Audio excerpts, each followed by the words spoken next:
la siguiente charla nos va a acercar un poco más al ámbito forense, ¿no?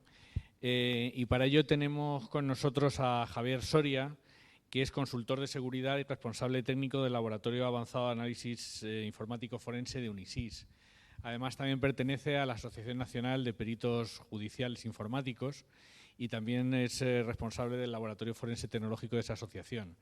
Es muy activo tanto desde el punto de vista forense también como desde el punto de vista de la formación y digamos, dentro de sus responsabilidades tiene también la de formación en el ámbito forense y el ámbito de la seguridad informática.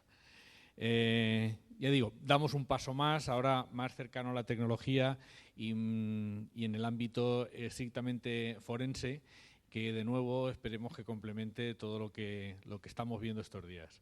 Muchas gracias, Javier, y cuando quieras. Bueno, antes de nada, dar las gracias a la universidad, a la organización y a todos vosotros, que yo entiendo que estaríais mejor en casa haciendo algo parecido a lo que está haciendo aquí nuestro amigo. Así que, muchas gracias. Bueno, antes de nada, aunque ya me ha presentado, pues voy a contaros un poco, por lo típico del ego y todas estas cosas, un poco pues toda la formación que tengo, en qué trabajo y todas esas cosas, para que veáis que lo que os cuento, pues si hay algo raro, no es una cuestión de invención. Tengo un máster de seguridad, soy detective privado, casi, todavía no, experto en ciberseguridad, peritaje, derecho informático. Llevo trabajando en cosas de seguridad desde los 13 años, ayer, y lo más importante en seguridad, el MBA, ¿verdad que sí? Bueno, en el mundo del sacacuartos de las certificaciones profesionales, pues tengo todas esas y alguna más. De seguridad importantes el CISP, el CH y como investigador forense el CHFI, por si alguno las conoce o quiere dedicarse a esto profesionalmente, son un buen comienzo. ¿Qué es lo que ocurre cuando una persona se presenta así y os saca un montón de certificaciones, de títulos y de cosas así? Pues que la gente suele hacer cosas, sobre todo los compañeros cuando son muy graciosos, como esta. A ver si se oye. QuickTime no disponible. A ver. Esto es un poco para que os reáis un poco de mí.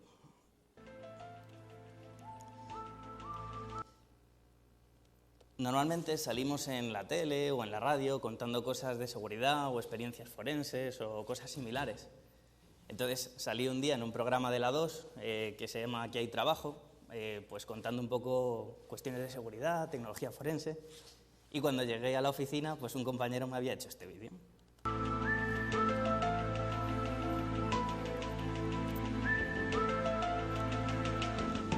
Testimonios.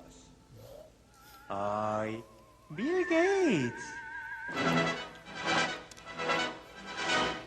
Bill Gates. Hola, soy Bill Gates, magnate de todo lo que es esto de la informática y todo esto que le gustan tanto a los zagales de ahora. Es que esto es un vídeo, esto de bolicas. Mi empresa es Microsoft, que quiere decir, bueno, software pequeño. Eso no se me ocurrió a mí. A ver. Esto se va para el mercado asiático. Asia. Esto, las Pedroñeras, San Clemente, Moscú. Y el año pasado cerramos el ejercicio 2004-2005, pues yo qué sé, yo no sé el dinero que gano. Acabo de ganar $1 millón. Yo solo sé que me parece que la última vez que fui al banco tenía 54.000 millones de dólares en el Banco Pastor. Que cuando voy a sacar al cajero de la red 6000, ese es un número, porque quiere justificante, sí, y empieza a salir eso y no para. Esto me lo dais vosotros, usuarios. Invente el control Z.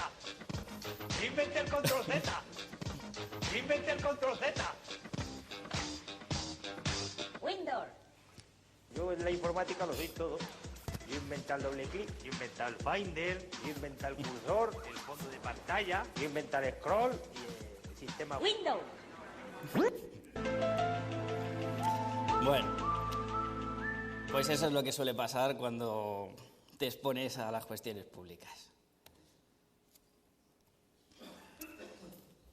Bueno, a mí me gusta dar las charlas no de una manera que yo os cuente un ladrillo y vosotros estáis ahí atendiendo o no, sino que me gusta hacerlo participativo. Así que, por favor, si tenéis el micro por ahí, porque voy a estar preguntándoos continuamente. Así que yo de lo que vengo a hablaros es de tecnologías forenses. ¿Por qué? Pues bueno, porque trabajo en eso como director de un laboratorio forense. Entonces me gustaría ver qué sabéis de eso. Venga, ¿qué es un análisis forense, tanto informático como digital como telemático? ¿Qué sabemos de ello? ¿Estamos dormidos? ¿Tenemos poca gana? A ver, cuenta. Un valiente. El análisis forense es un análisis que se hace a posteriori para dejar una constancia como científica y fehaciente de lo que ha pasado en un hecho. Muy bien, pero solo a posteriori. Mientras se está produciendo no se puede realizar un análisis. Sí. Bien, mini punto para ti. La cuestión es, ¿qué analizamos nosotros? ¿Ordenadores, teléfonos, servidores? ¿Qué podemos analizar? ¿No? Podemos analizar cualquier cosa digital. Lo que normalmente nos viene al laboratorio son ordenadores, pero nos vienen también muchos teléfonos, consolas. ¿Cómo se pueden cometer delitos con consolas? Sí. Servidores, nos viene de todo tipo de cosas, ¿vale? Entonces la cuestión es, una vez que ya sabemos qué es lo que es un análisis forense, entre comillas, consiste en analizar el dispositivo, ¿qué es lo que tenemos que hacer? Nos llega un caso y nos dice, bueno, pues 15 directivos o 20 de nuestra empresa, que vamos a llamar Microsoft, por ejemplo, Microsoft, han llegado y han cogido información y la han enviado a otra empresa. Nosotros, como investigadores forenses, ¿qué tendríamos que hacer? ¿Asesinar a los directivos? ¿Quemar los ordenadores? Venga, chicos, despertar, despertar. A ver, por favor. Nosotros llegamos con nuestro maletín de herramientas a la empresa ¿y qué hacemos? ¿Pedimos permiso para entrar? Vale, tienes los ordenadores encendidos. ¿Cuál es el primer paso? ¿Apagarlo, llevártelo?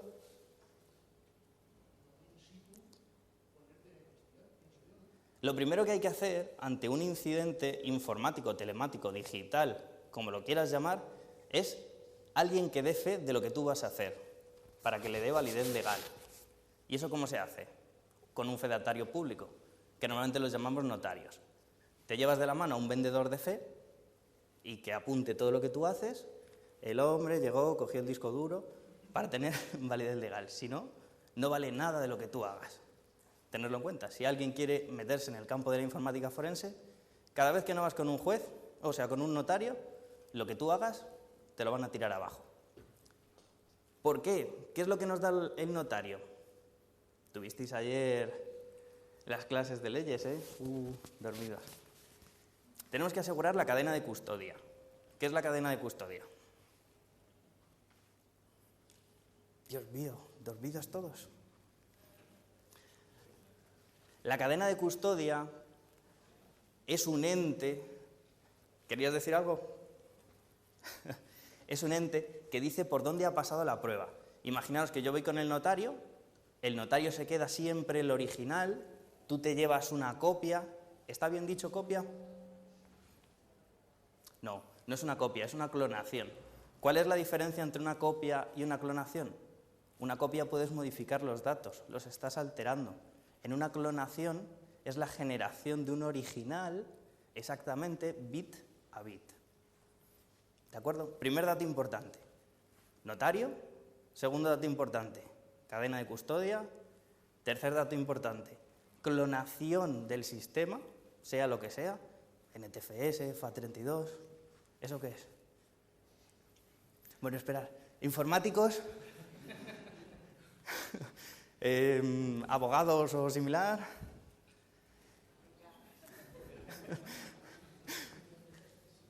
Aficionados a otro tipo de cosas que no conocen nada de esto. Vale. Bueno, entonces la idea es el sistema de ficheros de cualquier ordenador, teléfono, servidor o lo que sea, hacer una clonación, ¿vale? Herramientas que tenemos para esto. Pues aquí está la típica guerra de herramientas de software libre o herramientas corporativas empresariales. ¿Qué utilizaríais vosotros? No utilizaríais nada. Bueno, la cuestión es, con herramientas free se puede hacer casi todo. ¿Cuál es el problema? El tiempo. Una herramienta empresarial te va a coger, te va a hacer la clonación del dispositivo, te lo va a analizar, te va a correlar los logs y te va a decir qué ha pasado. Entonces, una herramienta empresarial, aunque sea cara, desde el punto de vista profesional, nos ahorra tiempo. Por lo tanto, para nosotros, siempre las herramientas profesionales nos van a resultar mejores. Que no quiere decir que cualquiera, con herramientas open o con 4 duros, sea capaz de conseguir el mismo resultado.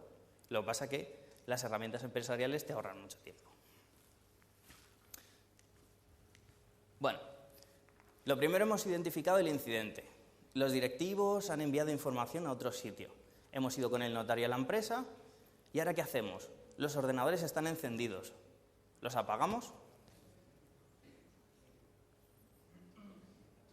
No, ¿por qué? Micro. ¿Este funciona? Hola. Prueba yo. No, porque podrías perder información que está por ahí en tránsito. Muy bien. Hay información volátil, es decir, que en el tiempo se pierde muy rápidamente, que deberíamos conseguir. Esto hay varias teorías. Depende de dónde estudies, depende de la certificación que te saques o depende de la experiencia de la gente. Pero lo normal es, si el ordenador está encendido, hay que conseguir adquirir, copiar. ¿Copiar estaba bien dicho? No, clonar la información volátil. ¿Qué información volátil tenemos para los informáticos?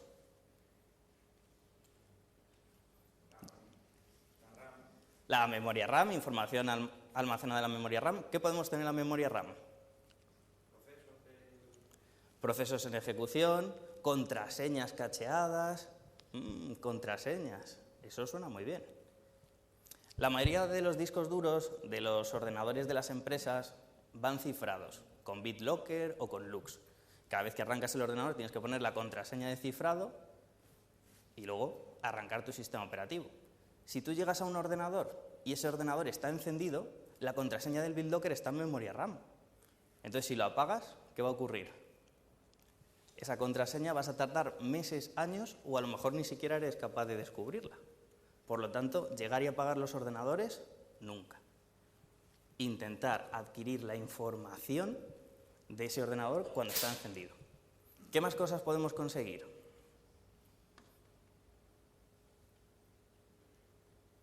Tablas del registro ARP, de redes, un montón de cosas volátiles, ¿de acuerdo? Bueno, hemos identificado el incidente y estamos recopilando las evidencias. Con los teléfonos, ¿qué hacemos? Los 15 directivos, cada uno tiene un teléfono distinto, los tienen todos encendidos. ¿Hacemos lo mismo? ¿Se los dejamos encendidos y adquirimos la información? En los teléfonos hay que hacer otra pequeña cosa que a veces resulta peligrosa porque algunos procesos no se quedan exactamente como están. Porque en toda investigación forense lo más importante es mantener la integridad de los datos. Los datos no pueden ser modificados en lo más mínimo.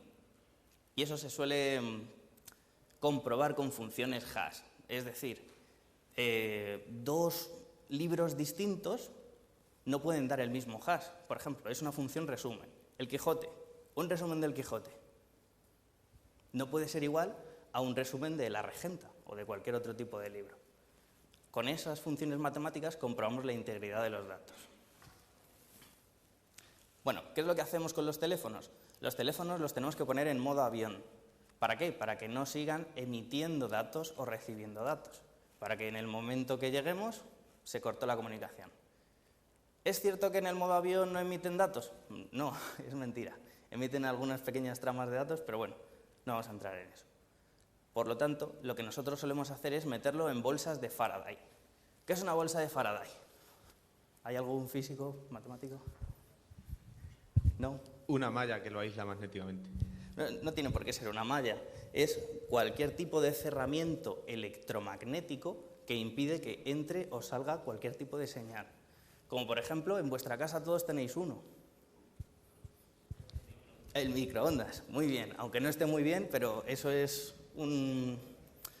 una caja de Faraday. ¿Por qué digo que no está muy bien? Porque el microondas funciona a la frecuencia de 2,4 GHz, que casualmente es la del wifi, que casualmente es la de los vigilabebés, que casualmente es de un montón de cosas, y resulta que es la frecuencia de resonancia del agua. ¿Eso qué quiere decir? Que el wifi nos da calor, aunque sea muy poquito. Y cuando os acercáis al microondas, ¿no os habéis fijado que si os acercáis no podéis dejar de mirar unos segundos y os quedáis así un poco como nubilados? ¿No os ha pasado nunca? ¿Qué hace este tío mirando el microondas? Pues resulta, eso quiere decir que el apantallamiento de Faraday no es correcto y se te están cocinando los ojos. Qué divertido, ¿verdad? Bueno, preservación de evidencias. ¿Las evidencias que nosotros nos llevamos son las originales? No, las originales se las lleva el notario. Tú te llevas una clonación que es un original generado por ti, porque clonar es generar originales. Aunque el original de verdad, el que compró el dueño, se lo lleva el notario. ¿Vale? Siempre hay que etiquetarlo para mantener la cadena de custodia. Esto me lo llevé de este cajón, foto. Esto me lo llevé de aquí, foto. Esto... Acabas con unos informes. Análisis de evidencias. De esos 15 ordenadores, de esos directivos que nos hemos llevado, que hemos hecho la clonación, ¿qué tenemos que hacer ahora con esa clonación? Tenemos que intentar reconstruir ese ordenador. ¿Qué tenía? ¿Un XP, un Windows 7, un Mac Leopard, un lo que sea? ¿Y cómo hacemos eso?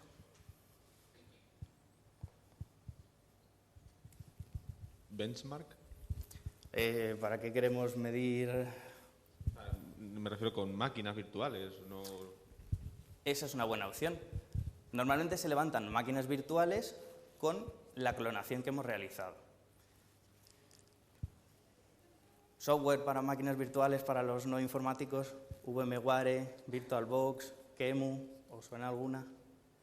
¿Sabemos qué es una máquina virtual? Preguntarme lo que sea. Si digo cosas muy raras, bueno. Y luego, sobre todo, lo más importante, la documentación. ¿Por qué? Porque muchas veces, si cometes un error en la documentación, todo lo que has hecho al final no sirve para nada. ¿Cuál es la misión de un análisis forense? ¿Por qué creéis que nosotros hacemos eso o por qué la gente nos contrata ese servicio?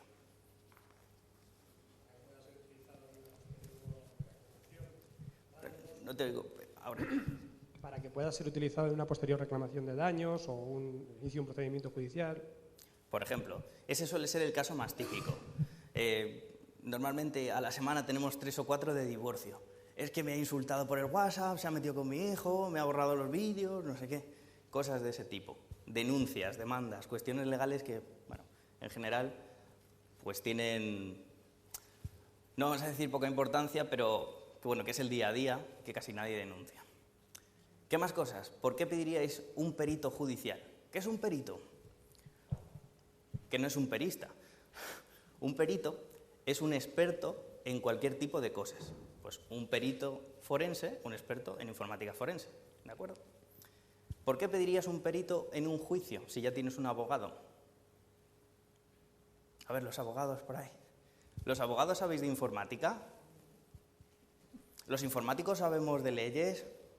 Normalmente no. Entonces, en un juicio, el abogado va a hacer tu defensa o el ataque contra lo que sea.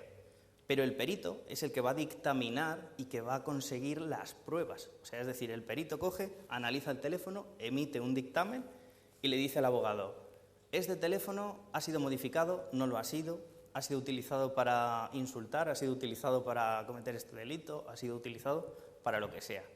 Y con esa prueba, el abogado, en el juicio, lo presenta. ¿Vale? ¿Dudas? ¿Bien? Vale. Bueno, aquí teníamos varias cosas que son lo que hay que recuperar casi siempre cuando el ordenador está encendido. Registros, caché, tablas de enrutamiento, procesos en ejecución, la memoria principal. Para los no informáticos, las redes por donde se ha movido ese ordenador, contraseñas y poco más. Bueno, lo de clonación del disco duro. En los teléfonos, ¿cómo clonamos la información de un teléfono? ¿Cómo clonamos la información de un ordenador? ¿No? Bueno, para clonar la información de un ordenador normal y corriente o de cualquier sistema que tenga discos duros, una vez que hemos extraído la información volátil, sacamos el disco duro y tenemos dos opciones. Clonarlo por hardware, es decir, nos compramos una maquinita que le pones un disco duro, el que vas a analizar, y uno que esté en blanco, y la máquina sola lo copia, hace la función hash. ¿Para qué era la función hash? Muy bien, para demostrar que no se han modificado, que tú has hecho una clonación, no una copia.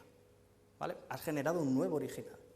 Lo puedes hacer con esas máquinas que valen entre 1.000 y 5.000 euros, depende de lo rápido que quieres que se copien los datos, porque imagínate, 15 ordenadores, cada uno de 2 teras, y te llevas una máquina de los chinos, de estas que tardan 36 horas en copiártelo.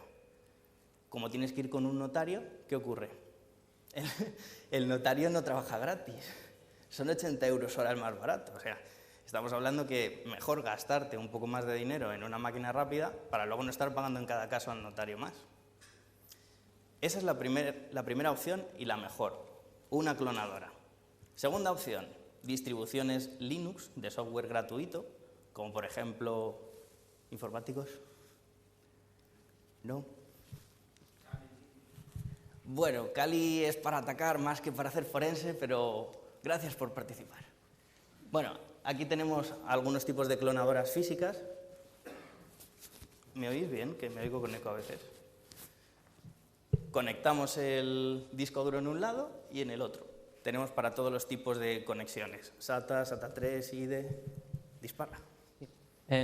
Si son necesarias, por ejemplo, 20 horas para realizar esa copia, ¿el notario debe estar así mirando? Espera, una cosa es analizar y otra es realizar la clonación. El notario solo está para la extracción de datos, para realizar la clonación. Lo que tú trabajes después, el notario no está. Lo que pasa es que si luego en el juicio la otra parte dice, es que yo no me fío de lo que ha hecho ese perito, van al notario, le pide el original, sacan otra clonación que no copia y lo analizan ellos. Pero el trabajo, ha habido trabajos que hemos tardado 3 meses. ¿Te imaginas al notario ahí? Ha ido al baño. No ha vuelto. Bueno. Para todos los tipos de conectores. Distribuciones Linux forenses. ¿Por qué Linux, no Windows o Mac? ¿Alguno? Porque Linux, por defecto, tiene una utilidad de los años 70 que creó un tal Richard Stallman, que se llama DD, que sirve para clonar sistemas de ficheros. Por lo tanto, si ya la tiene la distribución Linux, ¿para qué vamos a reinventar la rueda? Aún así, algunas personas, por ejemplo en Helix, tienen una GUI, una herramienta gráfica, que por debajo utiliza DD y que te lo simplifica más. O sea, es decir, hay algunas herramientas de botón gordo.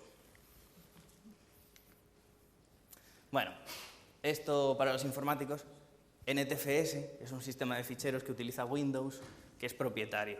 Entonces, los Linux no lo entienden. Y hay que enseñarle un poco cómo funciona y cómo montar el sistema de ficheros. ¿De acuerdo? Bueno. Para los no informáticos, Windows, como siempre, su código está escondido, no te enseña cómo funcionan sus ficheros y es difícil acceder a ellos si no haces truquillos.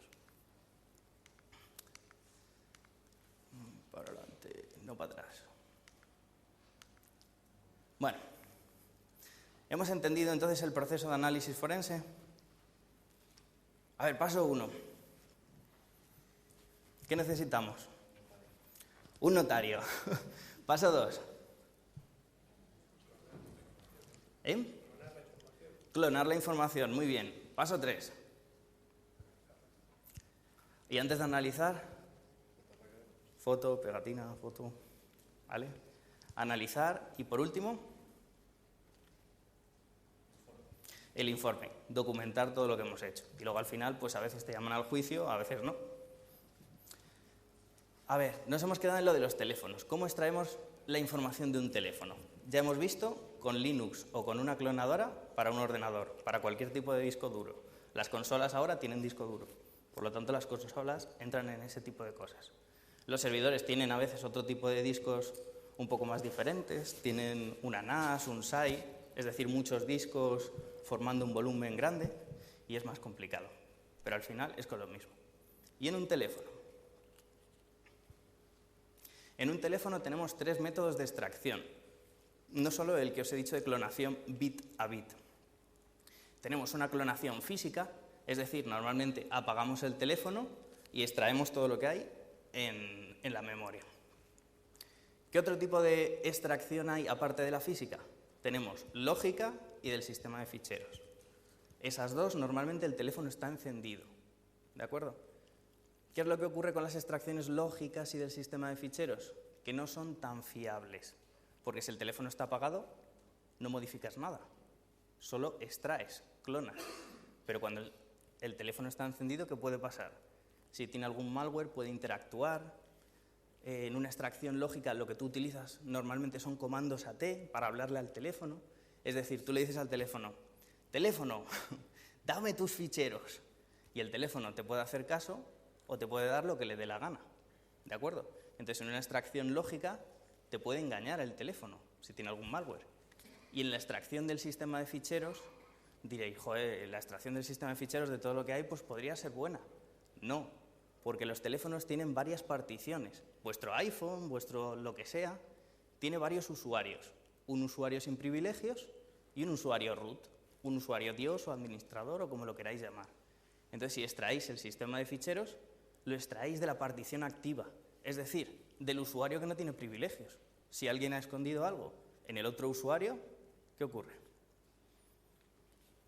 Que no sirve de mucho lo que hemos hecho. Bueno, yo trabajo en muchos sitios, soy un loco de esos que tiene la suerte de trabajar en lo que le gusta. Soy profesor en IBM, en Arrow FS, doy cursos de certificación profesional nivel 3, pero bueno, principalmente trabajo en Unisys, que es una multinacional de 120 países, que hace años era importante, ahora no tanto. Competíamos con IBM en los mainframe, ahora básicamente los tenemos en Iberia y en algún banco. Pero bueno, el foco de negocio ahora de Unisys es el outsourcing y seguridad. Bueno, esto es la publicidad del laboratorio y los principales focos a los que nos dedicamos.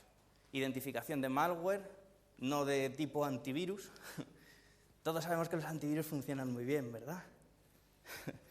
¿Alguna referencia a los antivirus? Bueno, en general los antivirus, por mucho que os digan, es una buena contramedida básica, pero no son útiles ni funcionales en ningún ámbito de la seguridad. ¿A qué mola?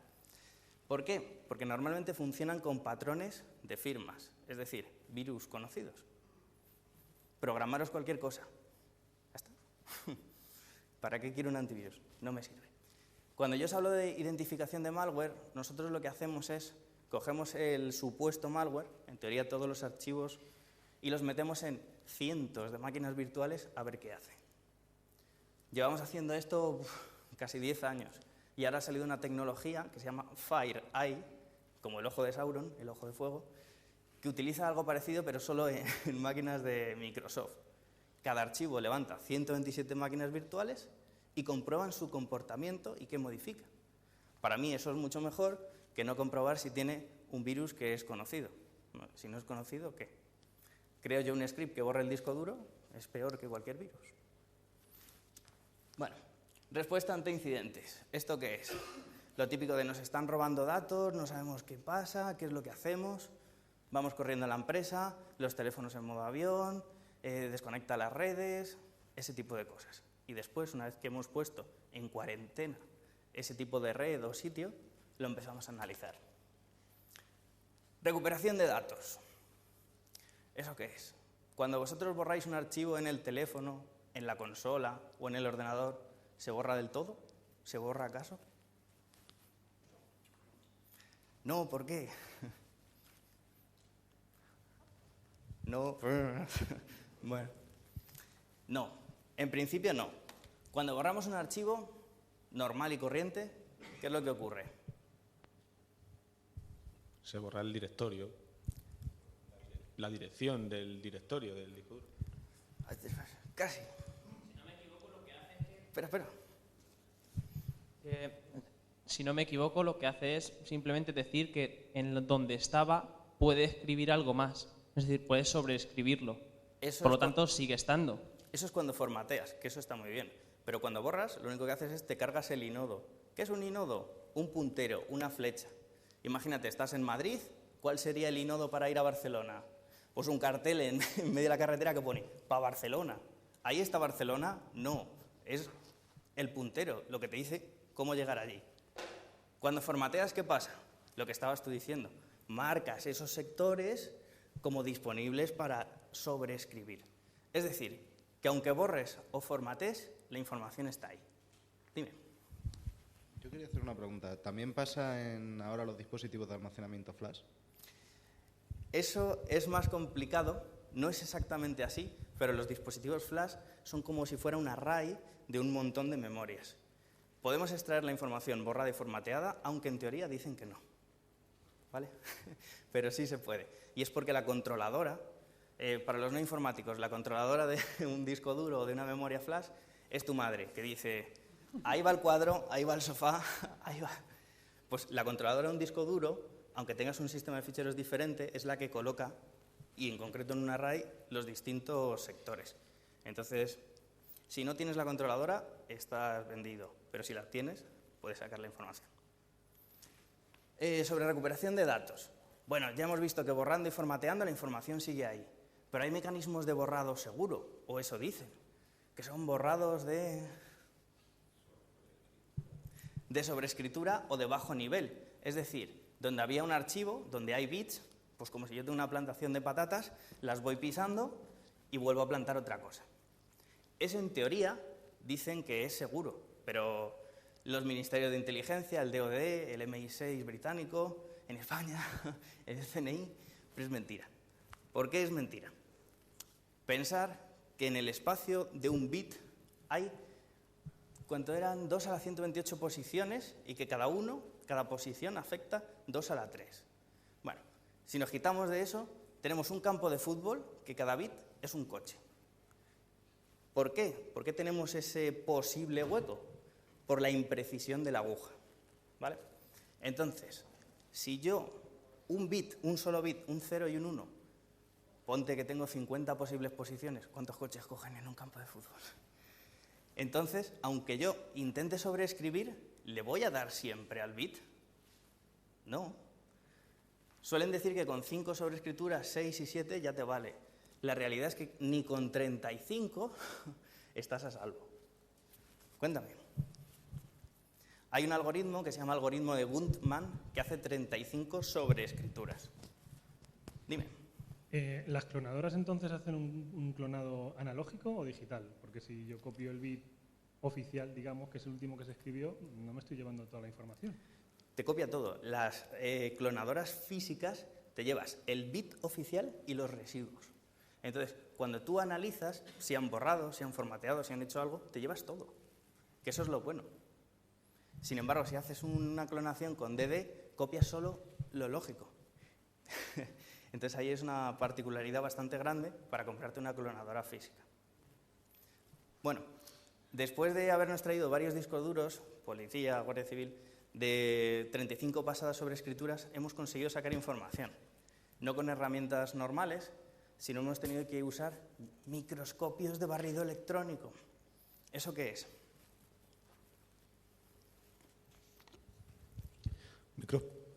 Un microscopio que va bombardeando con un haz de electrones para detectar dónde hay cosas. Eso es. Consigue recuperar la información, lo que pasa que en muchos casos no es útil, porque han sobrescrito 35 veces más las que ya tenían, la información sigue ahí, pero reconstruir eso es trabajo de chinos normalmente. Bueno, ahora de indios. Fuga de información. ¿Por qué digo lo de indios? Porque los chinos ahora se han vuelto sibaritas. Bueno, fuga de información. Empresa, es verdad, ¿no lo habéis visto? Los chinos de los barrios ahora son de los indios. El material de exportación de los sitios baratos ya no es de China, es de India. Alucinante. Antes comprábamos en la India programadores. Fuga de información y rastreo de actividad, básicamente es lo mismo que hace la gente en las empresas, qué hacen con los archivos, a dónde los envían.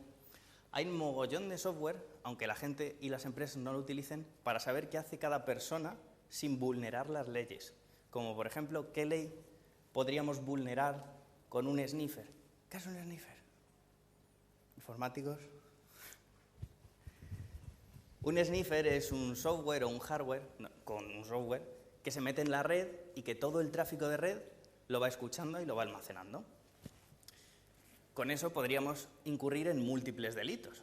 Es que yo he accedido a mi cuenta del banco, he puesto mi DNI, he accedido a lo que sea. Bueno, pues hay software que tú instalas como si fuera un sniffer en la red o en los endpoints, en los PCs, en los teléfonos, y te dice qué es lo que ha hecho esa persona, pero no los datos. Entonces tú tienes una evidencia que dice, esta persona accedió a este archivo y se lo llevó a casa, lo copió al USB, pero no te dice qué archivo, el contenido del archivo. Entonces no vulneras de ninguna manera su intimidad, ni la LOPD, ni la LSI, ni ninguna ley. ¿Vale? Borrado seguro. Lo que os estaba diciendo. Las clonadoras, aparte de clonar físicamente, tienen la opción de borrar. Lo que pasa es que no es un borrado 100% seguro. Sería un borrado casi seguro. Nosotros lo que tenemos es un desmagnetizador. ¿Qué es eso? Un microondas muy grande donde metes el disco duro y como los discos duros son electromagnéticos, pone todos los campos en el mismo sentido y ya no hay manera de recuperar nada. Todo está en el mismo sentido, todo a 0 o todo a 1. Si lo queréis hacer en vuestra casa y no le tenéis mucho aprecio, pues lo metéis en el microondas y después de la explosión, pues lo tendréis borrado.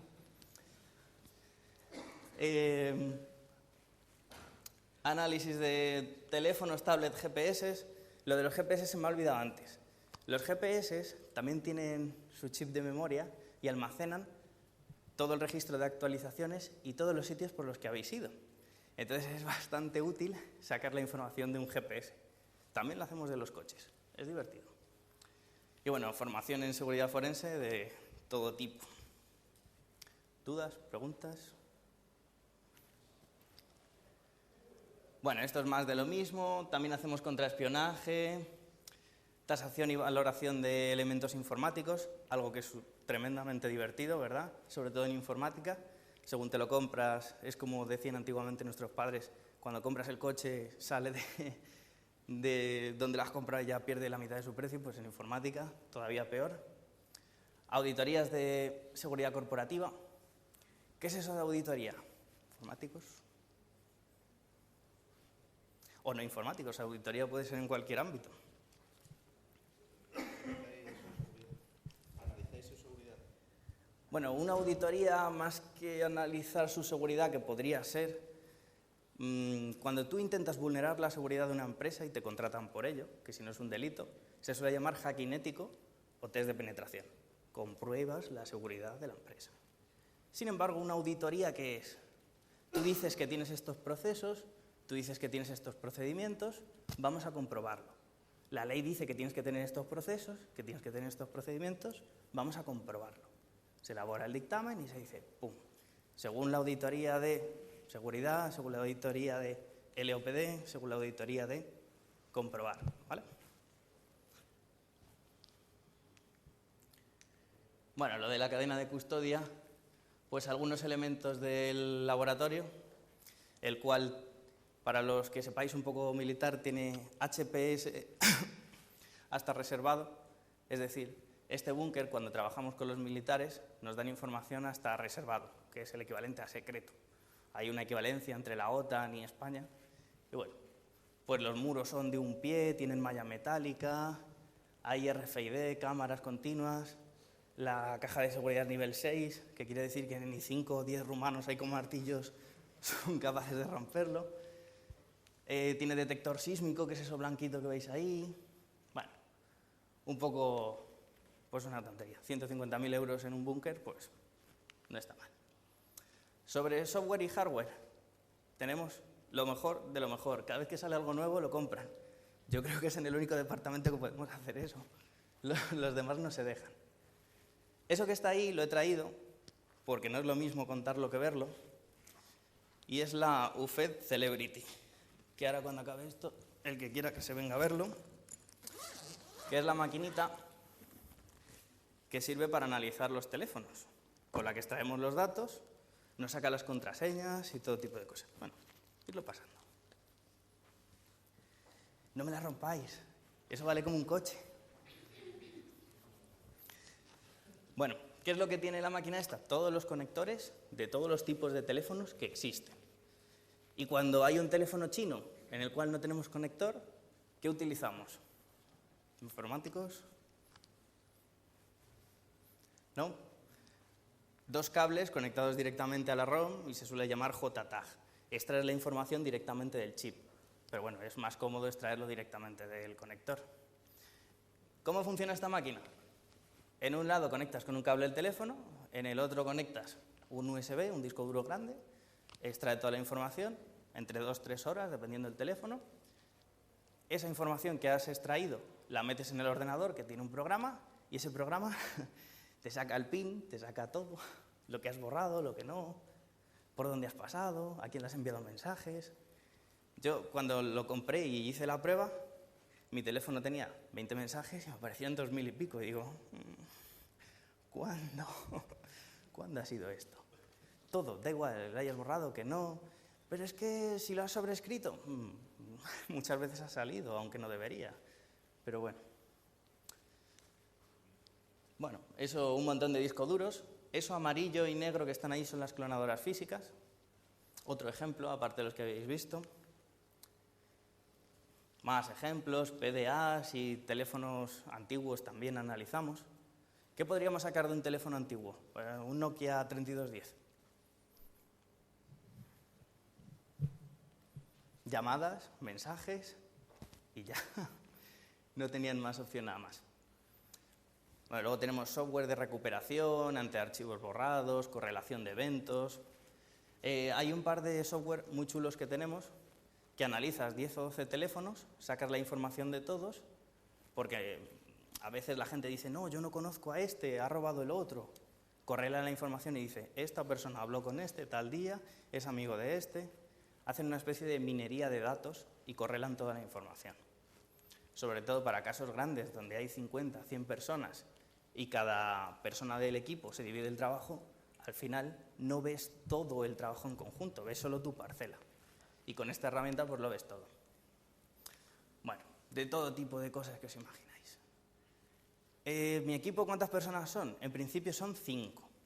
Y esas 5 personas, cada vez que hay algo grave dentro de su área, ellos tienen la opción de coger hasta 50 disponibles de la empresa, que están asignados a otros proyectos. Normalmente soy un poco puñetero y les hago que duden de lo que estamos haciendo. Es decir, si estamos 5 en un caso, el experto va a hacerlo como debe ser, pero los otros deben decirle que no se hace así y buscar otras maneras alternativas de hacerlo. Lo que se llama normalmente el 5.º hombre, el 10.º hombre. ¿Alguien ha visto Guerra Mundial Z? ¿Lo viste en la peli también? Pues es una buena idea de no estancarte y, aunque sepas que crees saber hacer las cosas, seguir formándote, seguir buscando nuevos caminos. Bueno, ¿alguna pregunta, alguna cosa? Dime. Allí. Bueno.